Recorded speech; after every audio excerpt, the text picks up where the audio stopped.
নমস্কাৰ, বায়োপেডিৰ সমূহ দৰ্শকলৈ স্বাগতম। আজি আমি এনে এজন তাৰকাৰ বিষয়ে আলোচনা কৰিম, যিজনে জীৱন যুদ্ধত বাৰে বাৰে পৰাজয় বৰণ কৰিছিল যদিও তেখেতে সংঘৰ্ষ অব্যাহত ৰাখিছিল আৰু শেষত তেখেতক বলিউডৰ জগতত শ্বাহিনশ্বাহ, angry young man, big B আদি নামেৰেও জনা গৈছিল। তেখেত হ'ল বলিউড জগতৰ অতি জনপ্ৰিয় তাৰকা অমিতাভ বচ্চন। 11 অক্টোবৰ 1942 চনত উত্তৰ প্ৰদেশৰ এলাহাবাদত অমিতাভ বচ্চনৰ জন্ম হৈছিল। তেখেতৰ দেউতাক হৰিবংশ ৰায় বচ্চন এজন বিখ্যাত কবি আছিল আৰু তেখেতৰ মাতৃ তেজী বচ্চন এগৰাকী সমাজ সেৱিকা আছিল। অমিতাভ বচ্চনৰ পিতৃ মাতৃয়ে প্ৰথমে তেখেতৰ নাম ইনকালাব ৰাখিছিল, কাৰণ সেই স্বাধীনতা আন্দোলনৰ সময়ত ইনকালাব জিন্দাবাদ ধ্বনি চাৰিওফালে শুনিবলৈ পোৱা গৈছিল। কিন্তু পাছলৈ তেখেতৰ পিতৃ হৰিবংশ ৰায়ৰ ঘনিষ্ঠ বন্ধু সুমিত্ৰানন্দন পন্তৰ কথানুসৰি পিতৃয়ে তেখেতৰ নাম অমিতাভ ৰাখিছিল আৰু এই অমিতাভ শব্দৰ অৰ্থ হ'ল অন্তহীন পোহৰ। এলাহাবাদৰ বইজ হাই স্কুল এণ্ড কলেজৰ পৰা শিক্ষা জীৱন আৰম্ভ কৰা অমিতাভ বচ্চনে উচ্চতৰ শিক্ষাৰ বাবে নাইনিতালৰ চেৰুট কলেজত নামভৰ্তি কৰে। তাত তেখেতে শিক্ষাৰ লগতে অভিনয়ৰ সৈতে জড়িত হৈ পৰিছিল। তাৰ পাছত দিল্লী বিশ্ববিদ্যালয়ৰ কিৰোৰীমল কলেজৰ পৰা তেখেতে স্নাতক ডিগ্ৰী লাভ কৰে। শিক্ষা সাং কৰি তেখেতে দিল্লীৰ বহু ঠাইত চাকৰি বিচাৰিছিল, কিন্তু তেখেতে চাকৰি পোৱা নাছিল। তেখেতে এজন বন্ধুৰ কথা মতে অল ইণ্ডিয়া ৰেডিঅ'ত ভইচ নেৰেটৰৰ চাকৰিৰ বাবেও আবেদন জনাইছিল, কিন্তু তাতো তেখেতৰ মাতষাৰক নাকচ কৰিছিল। দিল্লীত বাৰে বাৰে বিফল হোৱাৰ পাছত তেখেত কলিকতালৈ যায় আৰু তাত প্ৰায় 5টা বছৰ কেইবাটাও প্ৰাইভেট কোম্পানীৰ অধীনত কাম কৰে। কিন্তু তেখেতৰ অভিনয়ৰ জগতত কাম কৰাৰ প্ৰবল ইচ্ছা আৰু হেঁপাহে তেখেতক মুম্বাইলৈ লৈ যায়। তেখেত মুম্বাইলৈ আহিও যথেষ্ট কষ্ট কৰিবলগীয়া হৈছিল। একেবাৰে সৰু সৰু চৰিত্ৰত অভিনয় কৰিবলৈ চেষ্টা কৰিছিল। তেখেতে ৰাস্তাৰ কাষত নিশা থাকিবলগীয়াও হৈছিল। সেই সময়ত বহু লোকে তেখেতক পুনৰ উভতি যাবলৈ পৰামৰ্শ দিছিল, কিন্তু তেখেতে একাগ্ৰতাৰে কষ্ট কৰি গৈছিল।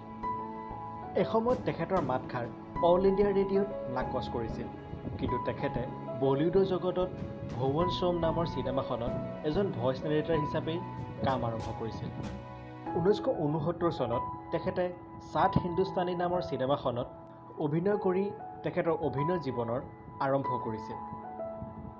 তাৰ পাছত 1970 চনত বম্বে টকি, 1971 চনত পাৰৱান আদি চিনেমাত অভিনয় কৰিছিল, কিন্তু এইকেইখন চিনেমাই জনপ্ৰিয়তা লাভ কৰা নাছিল।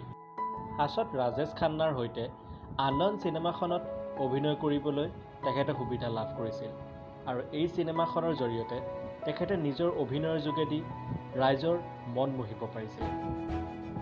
এইখন চিনেমাৰ বাবে তেখেতে বেষ্ট ছাপৰ্টিং এক্টৰৰ ফিল্মফেয়াৰ এৱাৰ্ড লাভ কৰিছিল।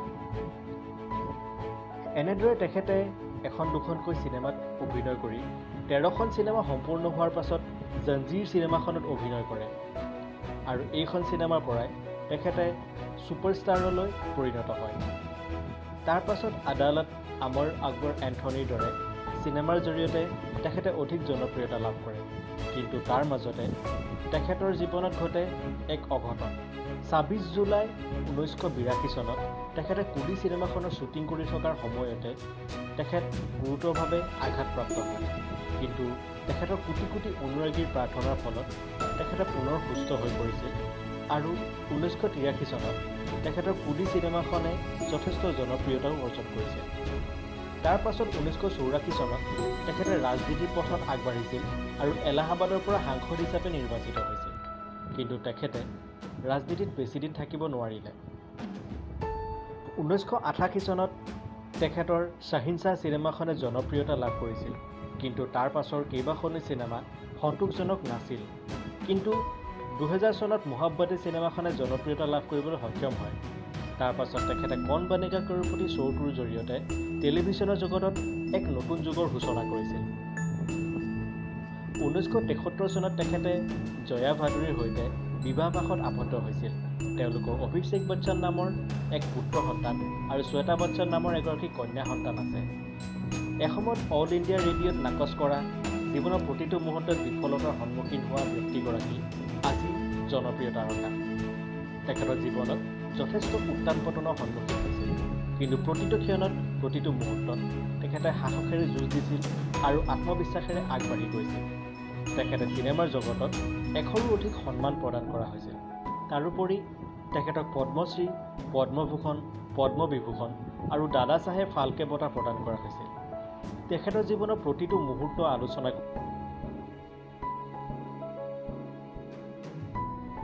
কামনাৰে আজি সামৰিছোঁ। ধন্যবাদ।